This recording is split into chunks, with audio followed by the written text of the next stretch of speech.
काय राव ताईंनो, तुमच्याकडे सजेशन मागितलं ब्लाऊज शिवण्यासाठी, पण तुम्ही काय पटापट उत्तरच दिले नाही राव मला कमेंट सेक्शनला.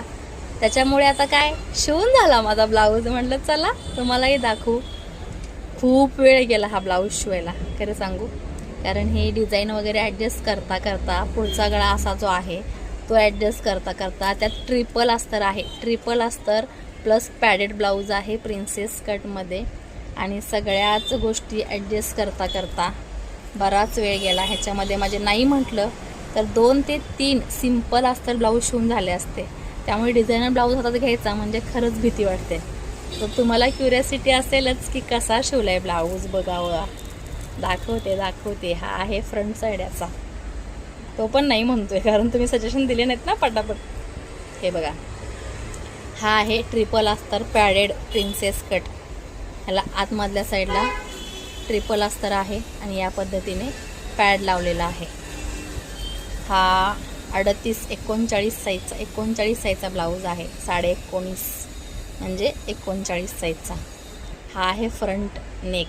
ह्याचा जो गळा आहे तो सुद्धा परफेक्ट झालेला आहे. हे बघा, जसा त्यांनी सांगितलेला तसाच खोल झालेला आहे. 7 इंचापर्यंत ॲडजस्ट करून केलेला आहे. थोडासा शोल्डरच्या इथे पण ॲडजस्ट करून जागा सोडलेली आहे म्हणजे तो मोठा होतो आहे. आता बॅक साईड कशी गेली ही बघायची असेलच. दाखवते. हा, आणि बॅक साईडला सुद्धा असाच गळा होता ना या पद्धतीने, तर मी तो कसा ॲडजस्ट केलेला आहे. तो गळा व्यवस्थित कट करून काढला. त्याला हा गळा डीप हवा होता. ह्या क्लायंटला मला म्हटलेली मला माहीत नाही, तुमच्यावरती मी ट्रस्ट करते आणि तुमच्या ट्रस्टने मला गळा मोठा करायचा आहे, तो मला पाहिजे, बाकी मला माहीत नाही कारण मी छोटे गळे घालत नाही. मग या पद्धतीने डिझाईन केलेले आहे.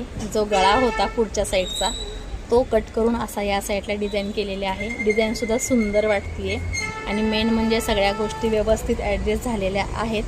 सो हा पूर्ण ब्लाऊजचा लूक आहे. डीप नेकही झालेला आहे आणि तिने इकडे लटकन लावायला सांगितल्या होत्या, डोरी लटकन, त्याही झालेल्या आहेत. तर सुंदर असा हा ब्लाऊज रेडी झालेला आहे. जसा पुढच्या साईडला गळा आहे तसाच मागेसुद्धा होता. तो ॲडजस्ट करून त्याचे 2 पार्ट केले आणि ते अपोजिट साईडला या पद्धतीने डिझाईन म्हणून जोडलेले आहे. तर तुम्हाला आजचा ब्लाऊजचा गळा कसा वाटला हे कमेंट सेक्शनला सांगायला विसरू नका. आवडला असेल तर तुमचा अनुभवसुद्धा शेअर करा आणि तुमच्याकडे जर असं ब्लाऊज शिवायला आलं तर तुम्हीसुद्धा या ब्लाऊजला या पद्धतीचा लूक देऊ शकता. सुंदर वाटते ना ब्लाऊज.